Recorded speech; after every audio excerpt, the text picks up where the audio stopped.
Hey there, and welcome to HisTime365. I'm so glad you're here for day 65 of our 365-day journey through the Bible. Today, we'll look at Joshua 22 through 24, and I'll walk you through what happens, what it means, and why it matters.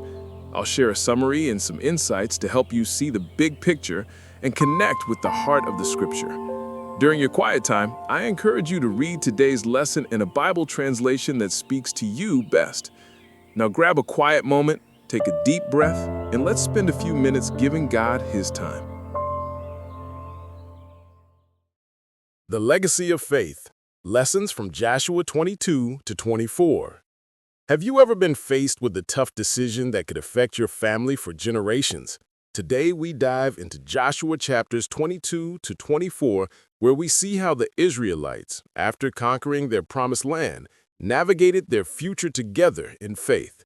These chapters are filled with important lessons about unity, commitment, and legacy that can guide our everyday lives. Let's start with Joshua 22, where we find the tribes of Reuben, Gad, and half of Manasseh. They had settled on the eastern side of the Jordan River. After receiving their inheritance, they prepared to return home. But first, they built a large altar by the river. This altar was not just a structure. It represented their bond with the other tribes, a reminder of their shared faith and history. However, when the rest of Israel heard about this altar, they feared that the eastern tribes were turning away from God. They worried that this act would lead to a division among the people of Israel. In a show of unity, the leaders of the remaining tribes sent Phinehas, the son of Eleazar the priest, to confront the eastern tribes. This was a wise move. They didn't jump to conclusions. Instead, they sought understanding and communication. When Phinehas and the leaders approached, they were surprised to learn that the altar was not meant for sacrifices, but as a witness to their shared faith. The eastern tribes explained that they wanted future generations to remember their connection to the one true God, saying, "It shall be a witness between us." This story teaches us the importance of communication and understanding in relationships, whether with family, friends, or co-workers. Just like the leaders of Israel, we should strive to avoid misunderstandings and seek clarity before making judgments. Moving on to Joshua 23. We see Joshua, now old and advanced in years, addressing all of Israel. He reminded them of all that God had done for them, how he fought their battles and delivered their enemies into their hands. Joshua urged them to remain faithful and not to associate with the remaining nations among them. He warned them that if they turned away, they would face serious consequences, affirming, "If you forsake the Lord, he will turn and do you hurt." This chapter serves as a powerful reminder of the importance of staying committed to our values and beliefs in a world that often tries to sway us. In our lives today, we might feel pressure in our workplaces to compromise our integrity, or in our friendships to go along with the crowd. Joshua's call to remember God's faithfulness encourages us to reflect on our own lives and how we can remain steadfast in our commitments, whether it's in our faith, our family values, or our personal goals. Finally, we arrive at Joshua 24, where Joshua gathers all the tribes at Shechem for a covenant renewal ceremony. He stands before the people and recounts their history, from Abraham to their deliverance from Egypt, and how God has always been faithful to them.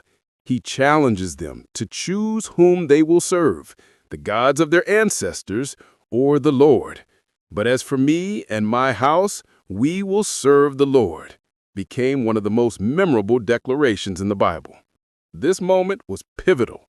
It was a recommitment to God and a pledge to carry forward their faith for generations to come.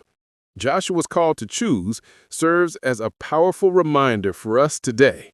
Whether we're deciding how to raise our kids or how we spend our time and resources, we're always making choices that impact our families and communities.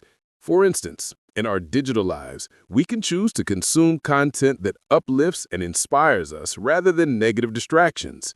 In our workplaces, we can choose to uphold our integrity even when it's challenging. And in our families, we can choose to create an environment of love, respect, and faith just as Joshua did. In these chapters, we find a clear message. Our choices matter. They shape our legacy and influence those who come after us. The Israelites were reminded that their actions today would affect their children tomorrow. This is a profound truth that resonates in our lives as well. Ultimately, let us remember, the legacy we build today will influence generations to come. How do you think the Israelites could have handled the situation with the altar differently if they hadn't communicated their intentions? In what ways can we actively choose to serve the Lord in our daily lives, just as Joshua encouraged the Israelites? Thanks so much for joining me today for HisTime365. Remember, today's reading is Joshua chapter 22 through 24, so be sure to spend some time with those verses during your quiet time.